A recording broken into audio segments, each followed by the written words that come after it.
parce que vous êtes un public qui peut être assez hétéroclite, je pense, mais peut-être principalement des personnes qui sont en reconversion, qui cherchent des informations.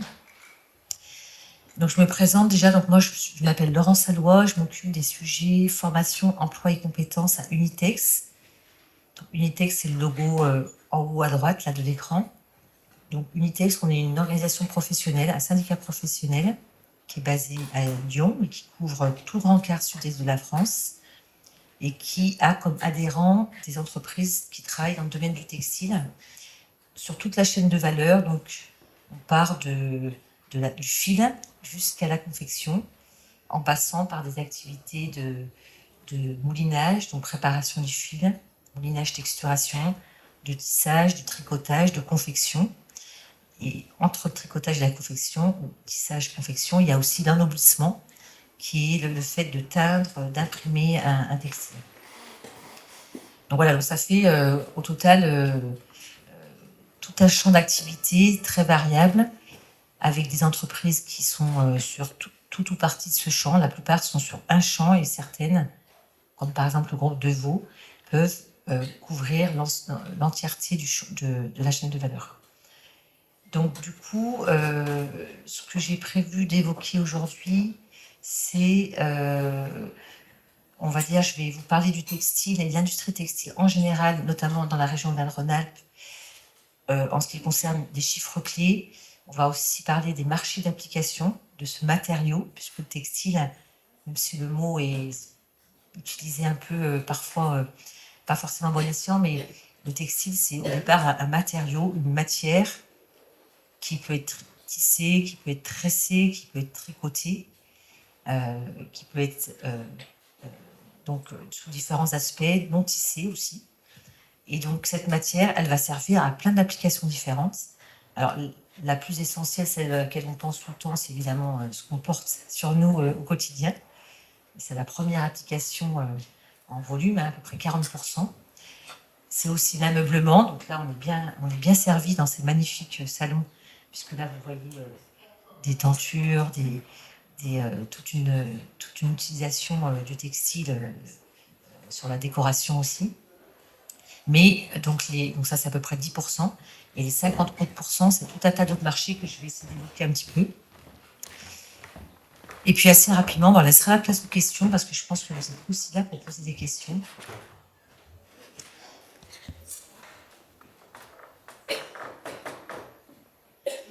Avant que je démarre, est-ce qu'il y a des personnes qui souhaitent intervenir en me disant, voilà, moi j'aimerais bien vous parler de ça, ou est-ce que vous avez des sujets, parce que là on est quand même sur un public assez averti. Moi j'interviens beaucoup auprès des jeunes, etc. Mais vous êtes là, je pense, pour des sujets précis. Donc si vous souhaitez que j'intervienne sur des sujets particuliers, il ne faudra pas hésiter, soit maintenant, soit moi j'aurai terminé mes 10 minutes de propos général. Donc, déjà, un peu des ordres de grandeur, parce que l'industrie textile, c'est une industrie qui, actuellement, fait beaucoup parler d'elle et crée un certain intérêt, parce qu'on parle beaucoup de réindustrialisation, de Made in France, de marques d'habillement, par exemple, qui vont chercher à décarboner. Il y a beaucoup d'initiatives plutôt très marquantes au niveau du grand public. Mais c'est aussi une industrie qui souffre d'une image un peu ternie par 20 ans de délocalisation, puisque dans les années 80 jusque dans les années 2000, les entreprises ont été délocalisées leurs ateliers de production dans des pays à bas coût de main-d'œuvre. Donc on a une espèce de dichotomie entre cette filière, cette industrie qui intéresse beaucoup, mais qui aussi est crainte par tout un tas de personnes qui ont vu des pertes d'emploi et voilà, donc des représentations du passé qu'on essaye de mettre à jour. Mais voilà, pour partir des chiffres, aujourd'hui, l'industrie textile, c'est à peu près... Alors là, il y a 60 000 personnes qui sont évoquées en France et à peu près 20 000 en Auvergne-Rhône-Alpes. Mais si on prend un chiffre englobant la confection, on est plutôt à 100 000. Donc ça reste une industrie qui a sa place en France, même s'il y a quelques années, c'était plutôt 600 000 que 100 000. Donc on a une industrie digne de ce nom, qui a été au rendez-vous d'ailleurs pendant le Covid pour fabriquer les masques. Et derrière, donc, il y a environ 2500 entreprises qui sont très bien positionnées sur leur marché. Et notamment dans la région Auvergne-Rhône-Alpes, il y a environ 600 établissements textiles, ce qui représente à peu près 20 000 emplois. Et donc, voilà, il y a vraiment des choses à faire dans le textile. Et vous voyez sur le panneau que l'industrie textile exporte énormément, à peu près 70% de ses productions. C'est ce qui a permis aux industriels français de rester compétitifs. Ils ont exporté des textiles techniques, des textiles avec de la valeur ajoutée. Et donc, c'est ce qui fait aujourd'hui la force de ce textile français, c'est d'avoir su aller sur des niches et de se différencier de ce qui était parti justement en Asie notamment. Voilà, par contre, la courbe en bas à droite, elle montre bien que on a perdu beaucoup d'emplois. Bon, c'est pas un scoop, hein. Il y a plein de documentaires. Si ce sujet vous intéresse, vous avez dû voir des choses. Donc, on a eu une purge énorme, ce qui a posé des problèmes parce que au niveau de la formation, des écoles qui formaient n'ayant plus de candidats se sont fermées. Et aujourd'hui, on est à un rebond, c'est-à-dire qu'on recommence à créer de l'emploi textile en France. Et du coup, on a des difficultés à remettre en mouvement notre appareil de formation qui a été un petit peu laminé par les années antérieures. Mais on y arrive quand même, il y a pas mal de solutions de formation, aussi bien en initial qu'en continu. Vous m'interrompez si vous avez des questions, n'hésitez pas. Alors là, ce slide, en fait, c'est justement pour illustrer un petit peu les marchés d'application. Donc, tout à l'heure, j'ai parlé de l'ameublement et puis de la mode habillement. Donc, vous voyez, il y a 12 petites icônes là. Et chacune d'elles représente un marché d'application, c'est-à-dire les marchés d'application, c'est vraiment ce pourquoi les textiles, tout ce matériau que j'évoquais est conçu et fabriqué, c'est pour adresser tous ces marchés. Donc, je pense que la plupart d'entre vous le savent, mais par exemple, si on prend le pansement, là, sur la ligne du milieu à gauche, le domaine médical, il est très adressé par le textile, puisque nos fleurons locaux du textile médical, par exemple Gibaud, Tuan, Sigvaris, qui sont à Saint-Étienne, ce sont des tricoteurs.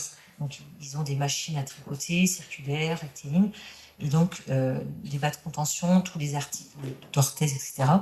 C'est une technologie textile.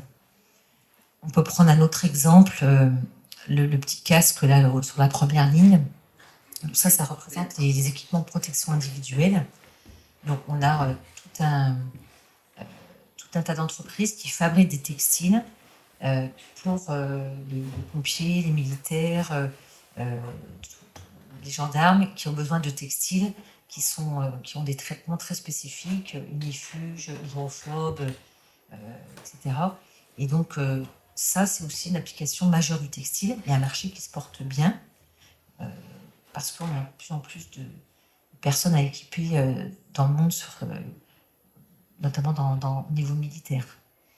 Voilà, puis je vais prendre un dernier exemple. Par exemple, donc, première ligne à gauche, la fleur. Bon, ça représente la fleur ou la plante. Ça représente l'agriculture. Et en fait, on a besoin de filets pour protéger, par exemple, les cultures contre la grêle. Et donc, il y a des entreprises, par exemple, MDB Texinov, qui se trouve du côté en Isère, du côté de la Tour du Pin, qui fabriquent des géotextiles, des textiles pour la protection dans l'agriculture. Voilà, donc, je ne vais pas tout détailler, mais vous comprenez ici la pluralité des applications. C'est bien sûr les applications techniques, notamment industrielles. Il y a un avion, parce qu'il y a beaucoup de textiles dans un avion, etc., que les industriels de la région Auvergne-Rhône-Alpes ont su innover et sortir du tout habillement qui allait un peu à leur perte, compte tenu de ce qu'on a dit tout à l'heure. Voilà, et puis là, sur ce document, vous avez aussi la représentation de cette fameuse chaîne de valeur que j'évoquais tout à l'heure. En fait, l'industrie textile, c'est une des industries les plus les plus complexes parce qu'elle associe, en termes de fabrication, des étapes, et chacune, l'une après l'autre, va avoir son importance. Donc, pour pouvoir tisser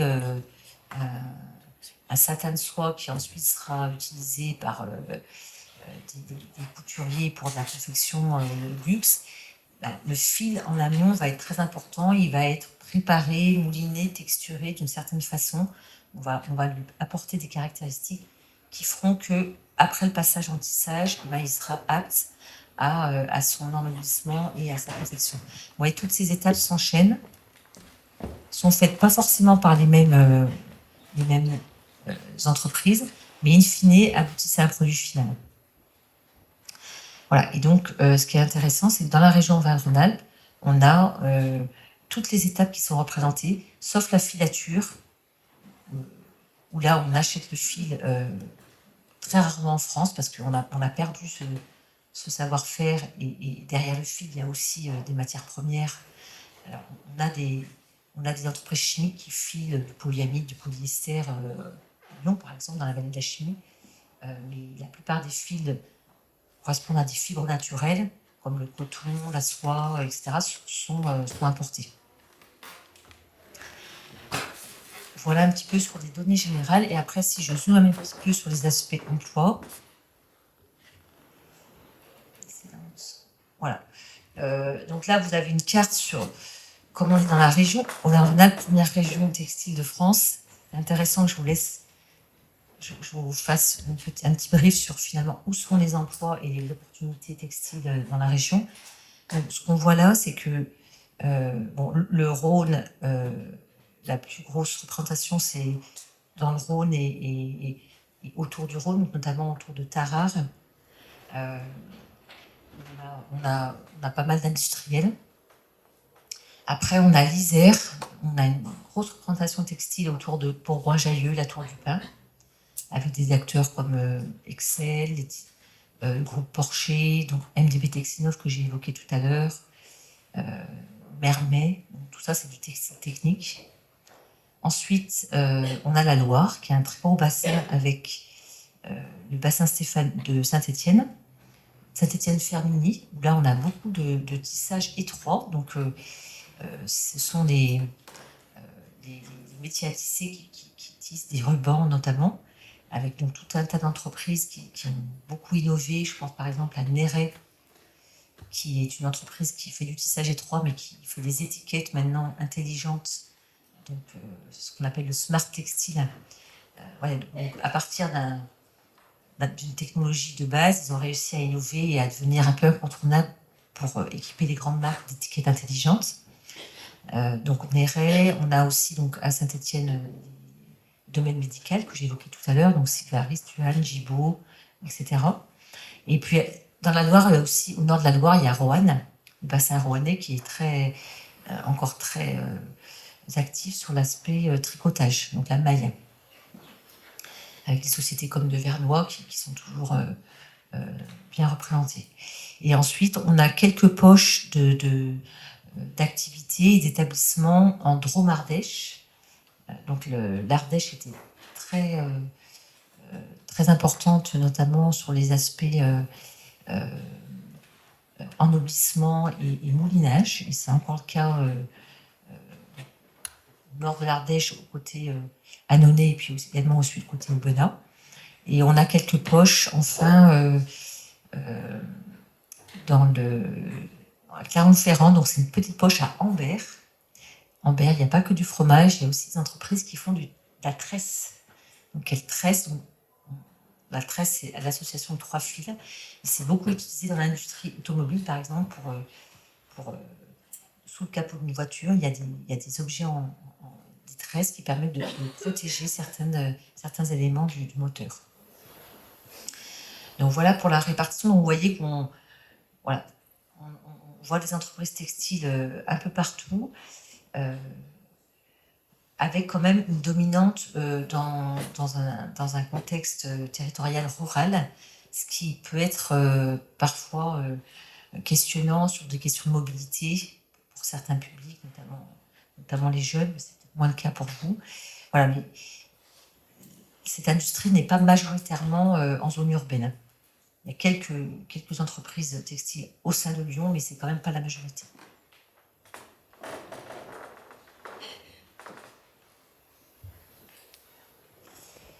Voilà, donc là, je vais aller assez vite. Ce que je voulais évoquer ici, c'est, puisqu'on est quand même sur un salon de la reconversion professionnelle, on va parler un peu des métiers et puis des compétences, mais alors, les métiers du textile, il y a une quarantaine de métiers qui sont référencés dans l'Observatoire national des métiers et des qualifications textiles. Donc, ils sont très bien décrits avec des compétences associées. Donc, assez classiquement, on retrouve des métiers très spécifiques au textile.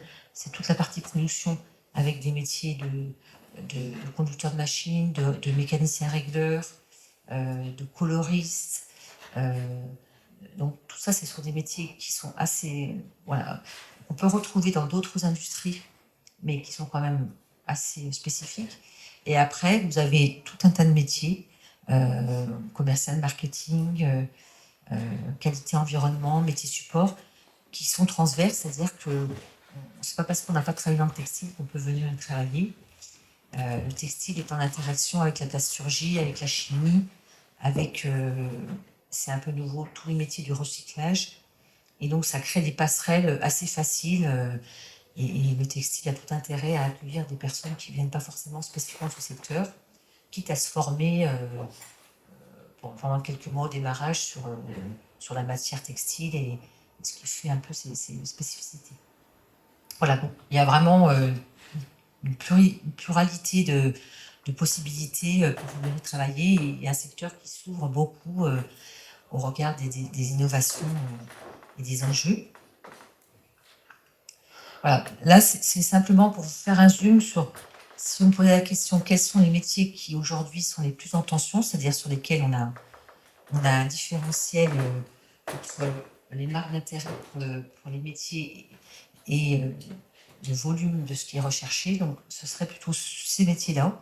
Donc, ça vous étonnera sans doute pas, des métiers de production, puisque l'industrie, d'une façon générale, a des difficultés en France, même s'il y a beaucoup de choses qui sont faites pour le contrer, mais il y a des difficultés à se rendre attractive auprès notamment des jeunes. Et donc voilà, donc les métiers de production sont de plus en tension, de même que la maintenance, et puis de façon très ponctuelle, des métiers assez spécifiques, par exemple, je crois que j'ai mis le coloriste. Voilà, le coloriste en haut à droite. Donc là, c'est vraiment c'est un chouette métier de coloriste parce qu'il s'agit de... On est dans le domaine de l'ennoblissement, donc pour la teinture, les impressions, l'après. Et le coloriste, il va s'occuper de préparer les colorants qui vont être à l'origine de la teinture finale. Alors parfois, c'est fait par moyen des moyens automatisés. Hein. C'est pas lui qui va faire ces mélanges. Bon, ça existe encore, mais c'est quand même pas la majorité. Mais il va quand même devoir travailler sur, à partir d'un échantillon qu'on va lui donner, ben, est-ce que je vais, quelle couleur je dois associer pour retrouver cet échantillon. Donc voilà les principaux métiers en tension. Je vais peut-être m'arrêter là et après je pourrais développer si vous souhaitez sur les sujets un peu d'actualité, quelles sont les compétences, plutôt les sujets dans les entreprises qui amènent notamment la branche professionnelle à aller sur la recherche de nouvelles compétences. Et voilà, je vous propose d'arrêter là, puis prendre les questions s'il y en a déjà à ce stade. Les questions ou les remarques. Mais... On voit que DSI contrôleur qualité. Ouais. Quel est le stade, enfin, quel est le métier juste avant? Alors, il y a un métier dans le textile avant celui-là qui est ce qu'on appelle le visiteur. Donc, un visiteur, c'est vrai que le nom est un peu bizarre. Donc, je suis arrivée il y a quelques années dans ce secteur. Le visiteur, il visite le tissu. Donc, c'est ce sont des personnes dans les entreprises qui vont soit sur la base d'échantillons, vérifier que la qualité est bien là au regard de l'échantillon initial, soit ils vont carrément visiter tous les rouleaux qui sont fabriqués et donc noter, alors il y a des moyens électroniques qui facilitent aussi les choses, mais ils vont noter toutes les imperfections et donc ils vont aussi enlever les petites impuretés qui sont facilement corrigeables immédiatement. Donc ça s'appelle les visiteurs. Donc le métier de visiteur peut être évolué vers contrôleur qualité. Exactement, voilà. Ouais. Et voire responsable qualité. Mais une première étape, ça peut être ça.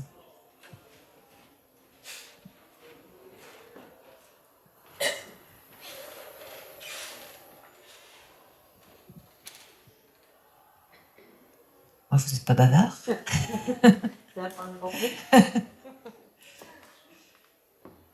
Ouais. Donc, si vous voulez pas traces modestes et design.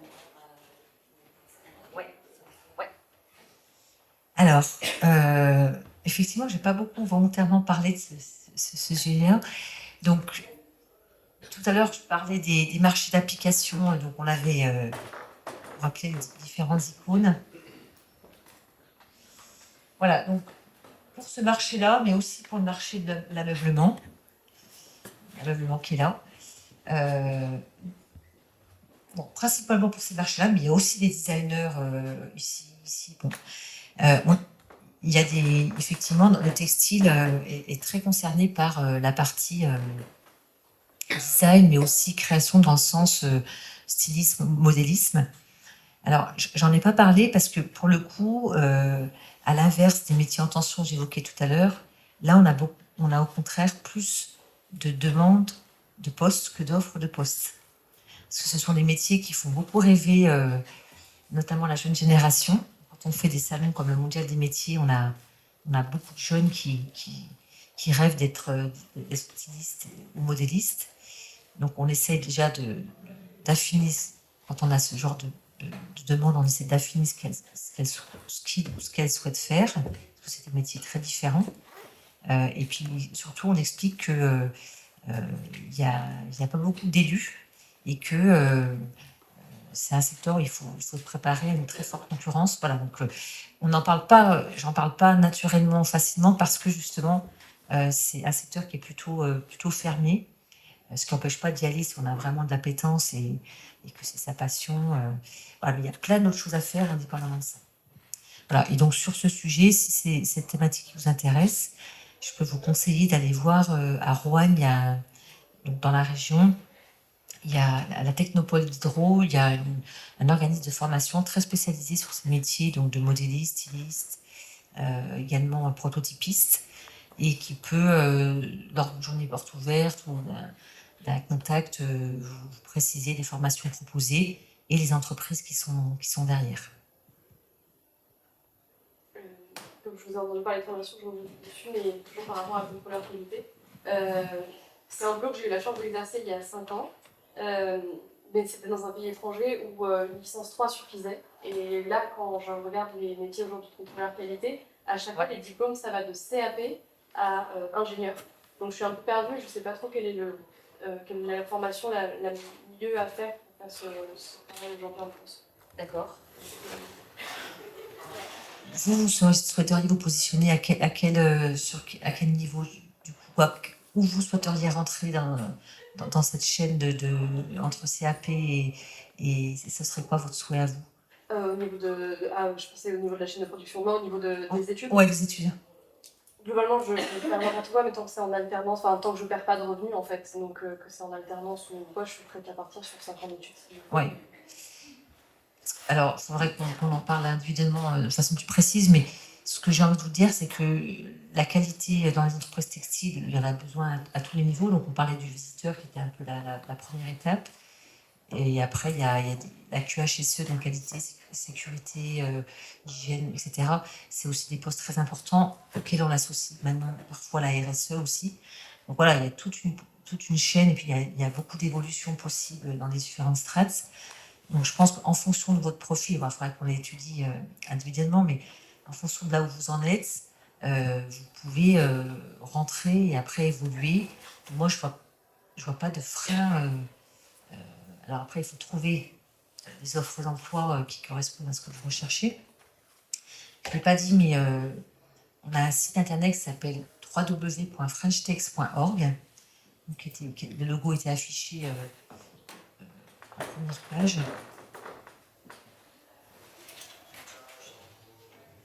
Voilà, donc ce logo-là. Donc French Tech, c'est une marque employeur en fait qu'on a créée, qui a été créée par Unitex et ses partenaires il y a 5 ans, qui rassemble pas mal d'entreprises textiles en France. Et www.frenchtech.org, c'est un site où vous trouvez de l'information sur les métiers, les formations, les entreprises textiles qui recrutent et les emplois. Et donc, en allant sur ce site, en tapant le mot-clé qualité, vous allez déjà voir des métiers qui ressortent, les formations qui ressortent, et aussi les entreprises qui recrutent sur ce sujet. Et il faudra, voilà, en fonction de là où vous en êtes, ajuster. Voilà. Je ne veux pas que vous puissiez trouver chaussures à votre pied. Je ne sais pas si j'ai répondu à la question. Ouais.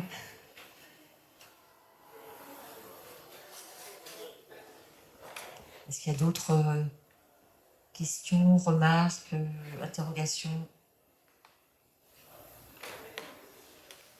Bon, alors du coup, il me reste un petit peu de temps. Du coup, je vais revenir sur les sujets périphériques, mais qui sont hyper importants. Si vous me posez la question, c'est quoi les sujets qui aujourd'hui, par rapport à une fonction RH, les entreprises textiles, quels sont les sujets sur lesquels elles se préparent demain, en termes de compétences, en termes de besoins de recrutement. Donc du coup, j'avais envie de vous parler de ça. Donc là, on est plutôt sur un suite, hein, donc on est plutôt sur le marché de l'application habillement. Aujourd'hui, la réglementation, notamment française et européenne, incite, c'est même plus que ça, oblige les entreprises textiles à éco-concevoir de plus en plus leurs articles. Donc éco-concevoir, ça veut dire produire de façon à ce que concevoir de façon à ce que le produit soit facilement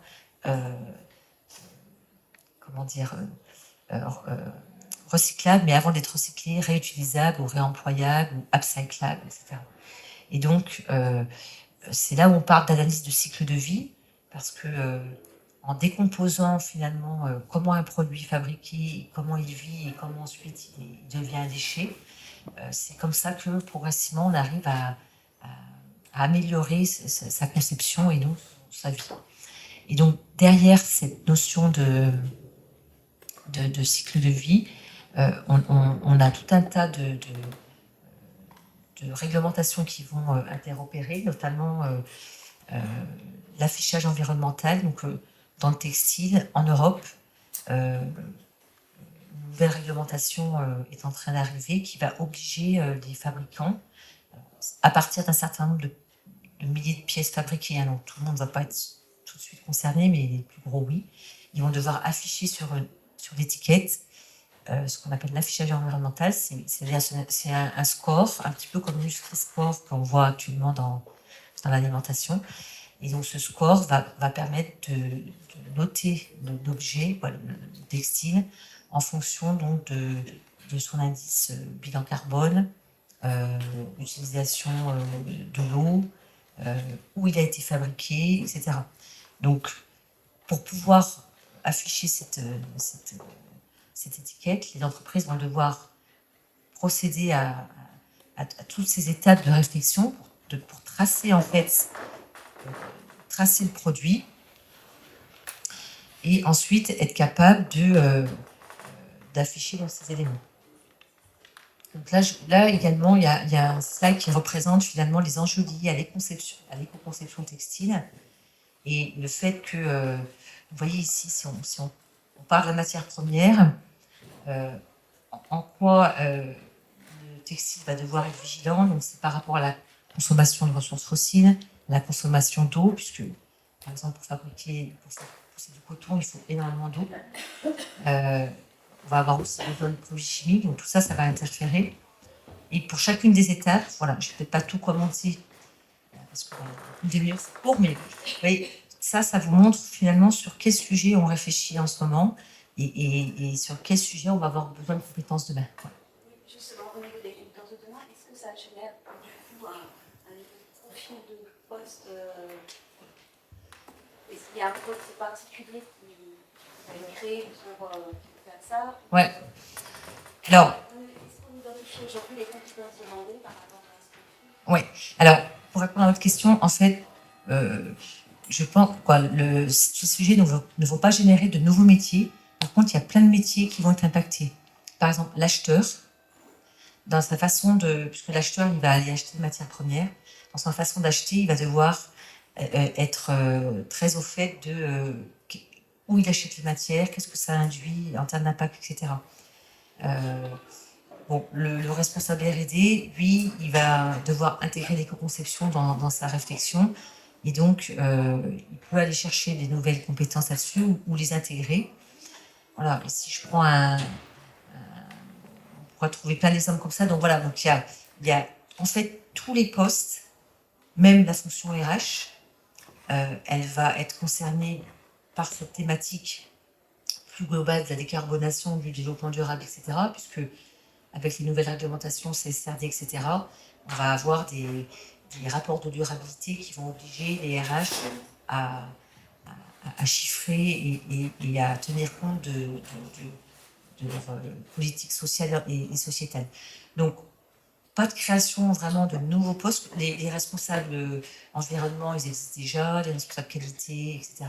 Mais des postes qui vont devoir être très au fait sur ces sujets et voire pour certains se spécialiser.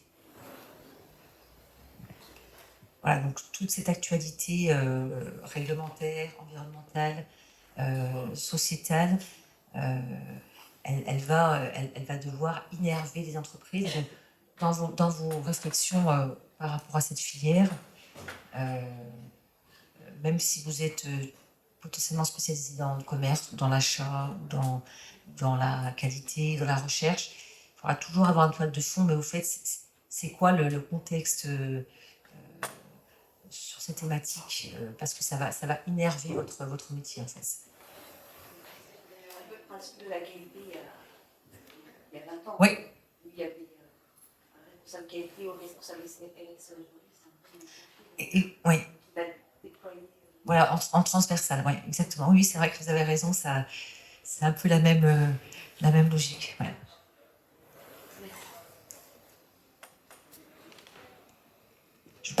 Merci à vous, en tout cas. Une demi-heure, ça passe très très vite. Merci. Je vous en prie, je voulais... Voilà, j'ai parlé de French Text, donc allez-y. Allez prendre des idées sur le site www.frenchtext.org. Donc là, c'est un extrait que j'ai fait il y a 2 jours. Donc il y avait 231 offres d'emploi de stage proposées. Ça peut vous permettre, même si vous n'êtes pas en recherche d'emploi dans ce secteur, mais de voir quel type de postes sont proposés et quel type d'entreprises aussi sont derrière ces postes. Voilà, ça peut faire partie, si vous êtes en phase de réflexion, je me c'est quoi le textile, je ne comprends pas trop. Allez regarder qui est derrière, qu'est-ce qu'ils font, et du coup, ça peut vous mettre sur la voie pour votre réflexion. Parfois en France, c'est vraiment... Oui, alors oui, la marque, donc Unitex, on est une organisation Auvergne-Rhône-Alpes, mais French Tech, c'est une marque nationale. Donc vous voyez, vous avez des offres d'emploi partout. Oui, il y en a partout. Ouais. Donc, si vous êtes mobile, faites-vous plaisir. Eh ben, merci beaucoup.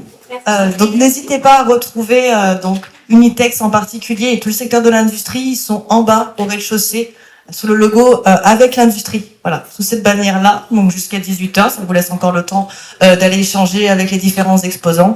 Et juste en face, il y a le pôle accompagnement pour tout ce qui est questions, accompagnement au projet et financement de formation. Et à la suite, pour la dernière conférence de la journée, c'est sur les métiers de la cohésion sociale avec Uniformation. Donc voilà, si vous souhaitez mieux connaître ces métiers-là, eh bien restez dans ce salon.